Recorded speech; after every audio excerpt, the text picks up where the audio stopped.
to the Polgar Chess University.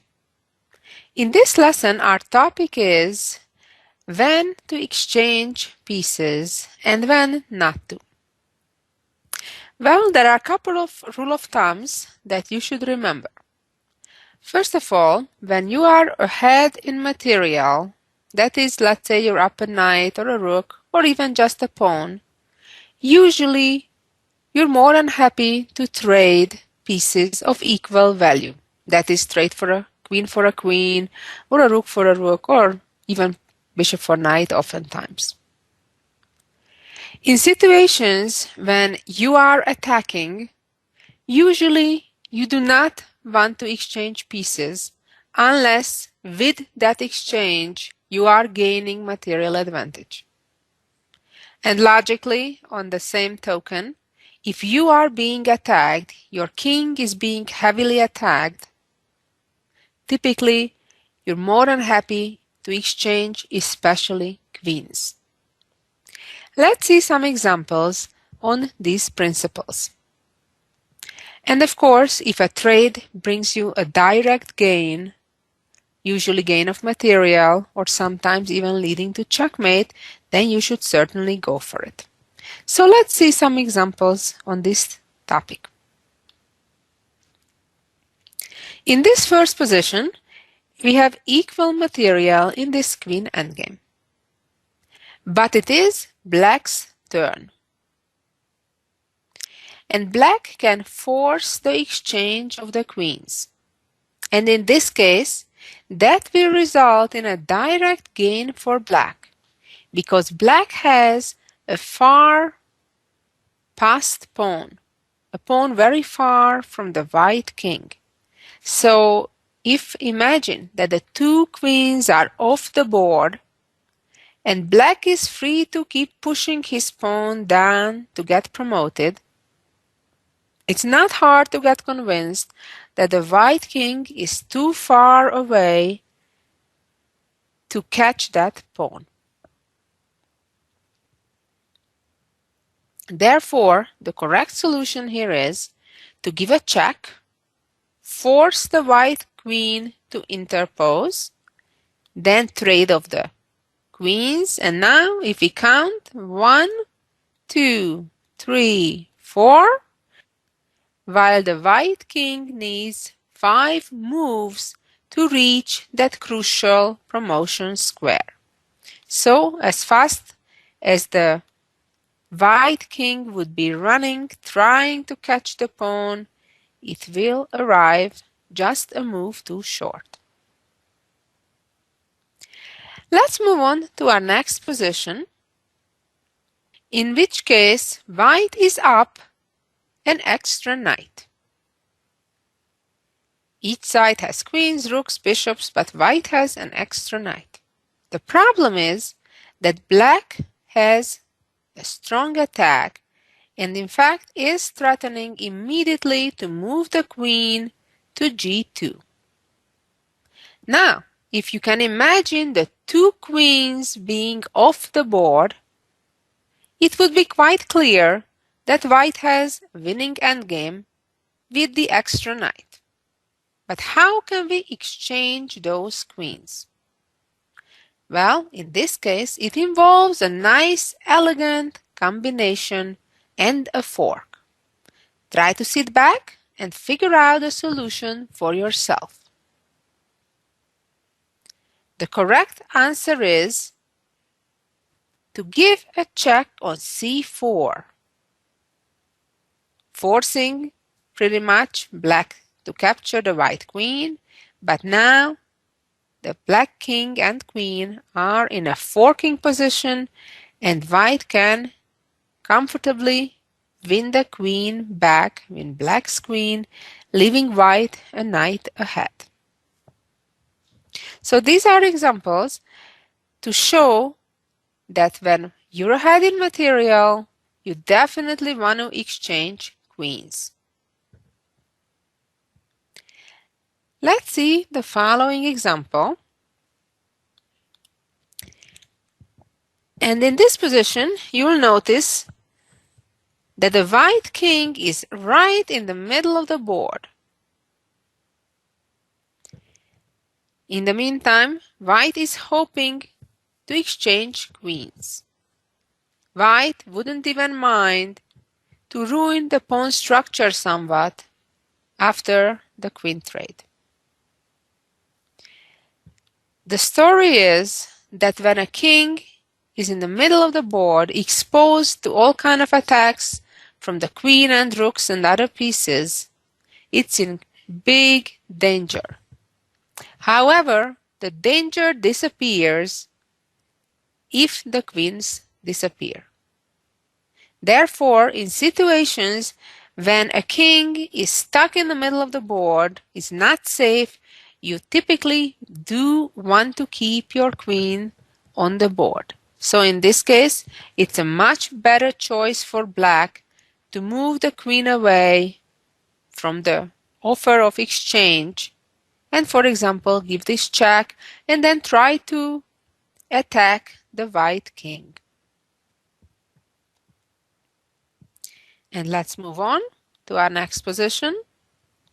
Here again, white is offering the trade of queens. It's true that the white king seems to have a safe position on g1 in a castled position. But again, the white king in reality is not in a safe position. And the only reason for that is that the pawn in front of the king, the g2 pawn, already has moved up to g3.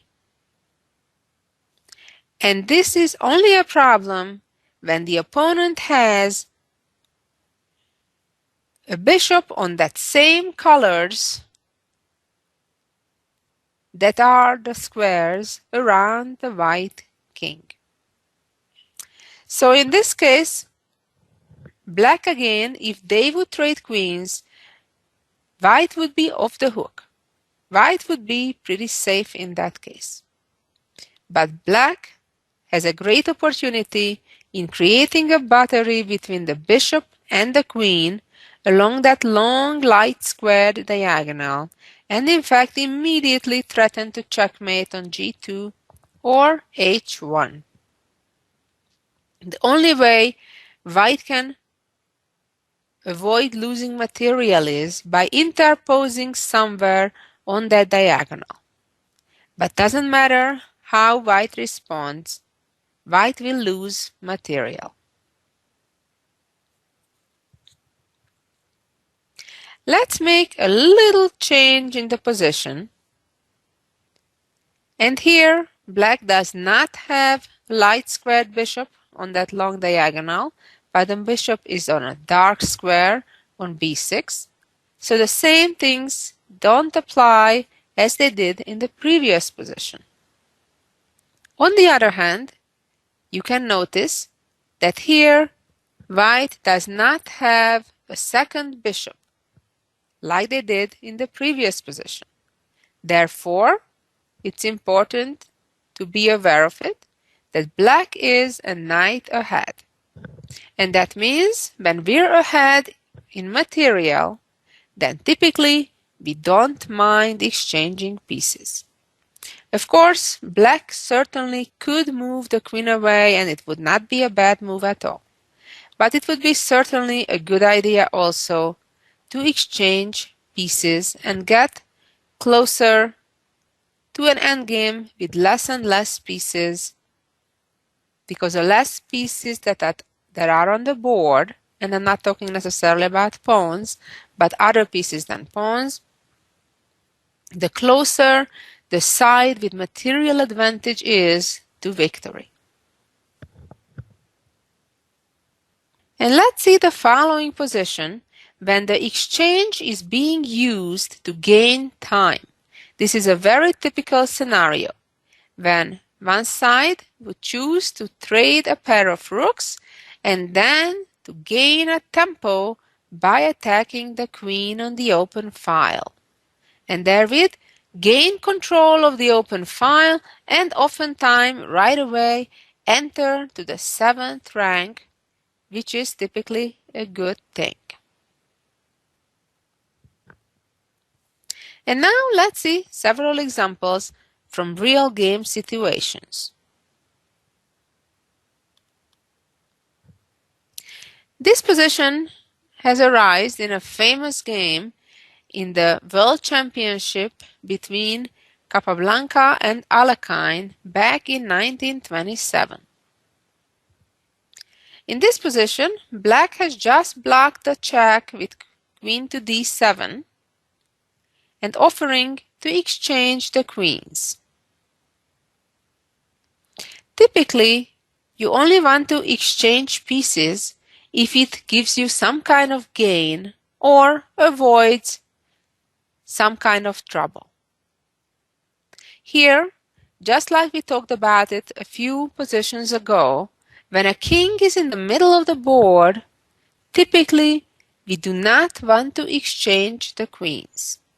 Therefore, here it's best not to trade queens, but specifically play knight to b5, avoid the exchange of the queens, and at the same time create a very dangerous threat using the pin on the a4 e8 diagonal and play knight c7, creating a fork.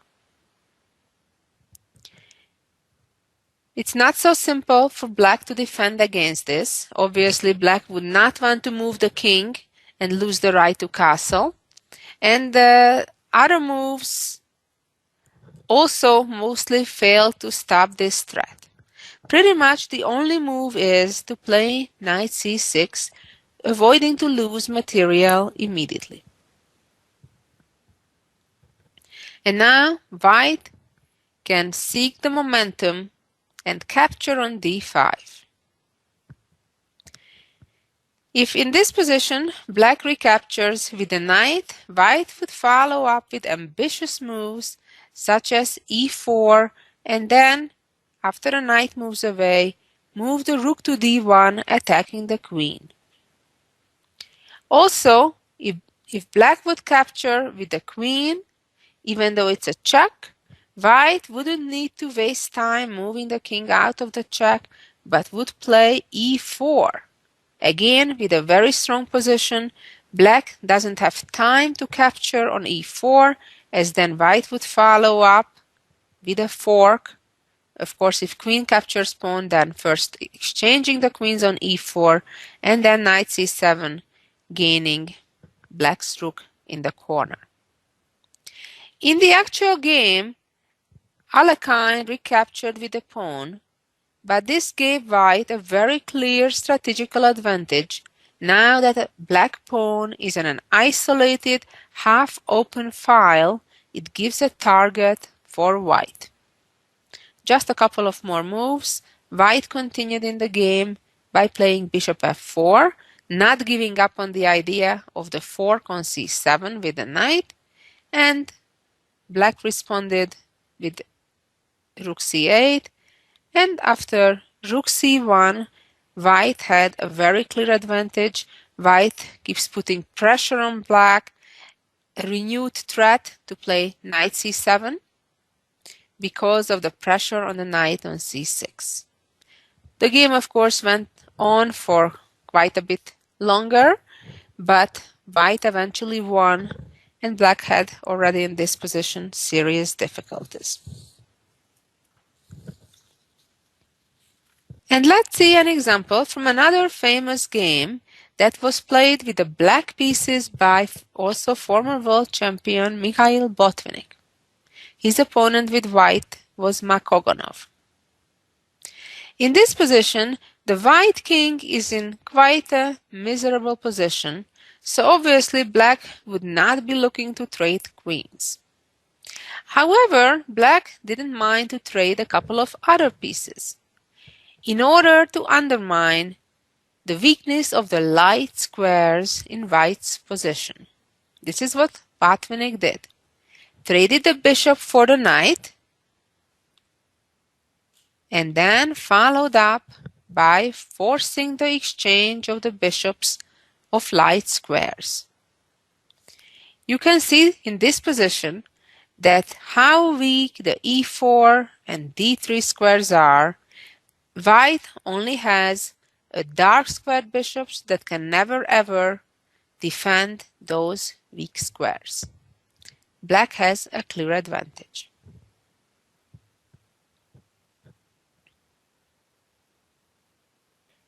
And let's see another example that's also from a game between Mattissons and Spillman from 1929.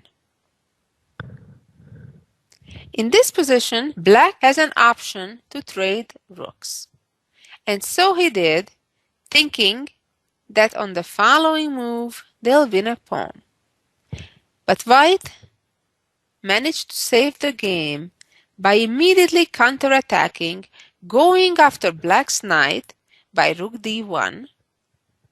And even though Black can have a fork, win a second pawn, it will only be a temporary gain, because now White wins the first pawn back right away by knight captures pawn.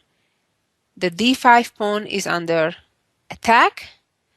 Of course, the black rook is not able to go to d8 to defend it because the knight is guarding that square.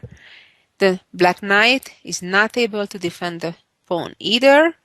And after rook e8, White played knight f4, and the two players agreed in a draw as the d5 pawn is about to get lost. Let's go back again to our starting position. So what should Black do here? What's the best Black can do? Well, in this case, it's best to double up the rooks. And this is a very typical motive to do.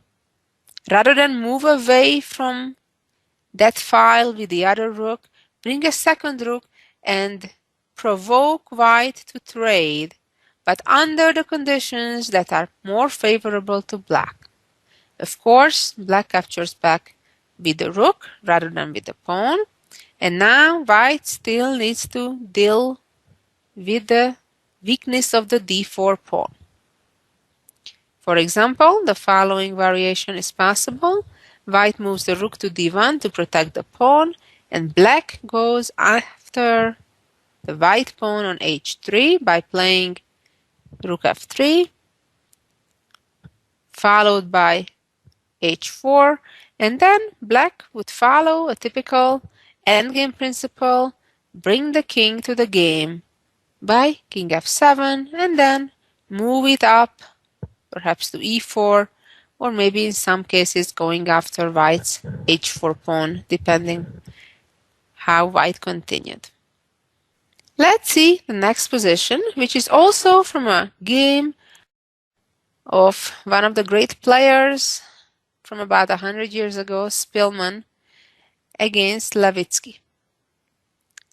In this position, Black would like to trade his bishop from g6 against that knight on f5. Why is that? It's because that bishop looks quite hopeless where it is. So in this case, the white knight is a much more valuable piece than that bishop is. So of course, if it's White's turn, White would not want to give a check, and capture that bishop would be a real bad choice. Not only that you would trade off a horrible piece of your opponent's, but would also straighten out the pawn structure of Black. If you look carefully, because the e4 and g4 pawns are both where they are at, and let's say you would move your knight back to g3, you will notice that Black has no realistic way to activate his bishop on g6, because anytime the f pawn would want to move up to f5, having two pawns on e4 and g4 would simply capture it and just trap the bishop. Also, the bishop cannot escape through f7 because of the double pawn problem. The back pawn, that is the f7 pawn, cannot go anywhere until the f6 pawn goes somewhere. And also, even moving the h pawn up to h6 and then the bishop to h7 and g8 would still just reach a roadblock and not activate the bishop. So a move like knight g3 would also be pretty good in the starting position. However, White can do even better. Not even give that opportunity for black to save the bishop, hiding it after moving the pawn up to h6. The optimal move, the best move is to play knight h6. Look at that move. Moves away from exchanging the knight for the bishop, and the purpose of the move is to avoid a trade and at the same time block black's pawn on h7. So now the poor bishop is pretty helpless against the pawn moving up to h4 and then to h5, trapping the bishop. What a nice move. And finally, let's see the miracle of the week. And here we are. In this beautiful endgame, it seems that black is doing quite well, having 2 extra pawns. And in case white would capture one of those extra pawns back, the rook could go behind the pawn, and again, black would be in excellent shape. Amazingly, in this position, white can checkmate black in just 4 moves. Try to sit back and figure out what that sequence of moves should be. And the answer to that puzzle is playing b4. And now black is pretty helpless against white's threat. For example, after h2,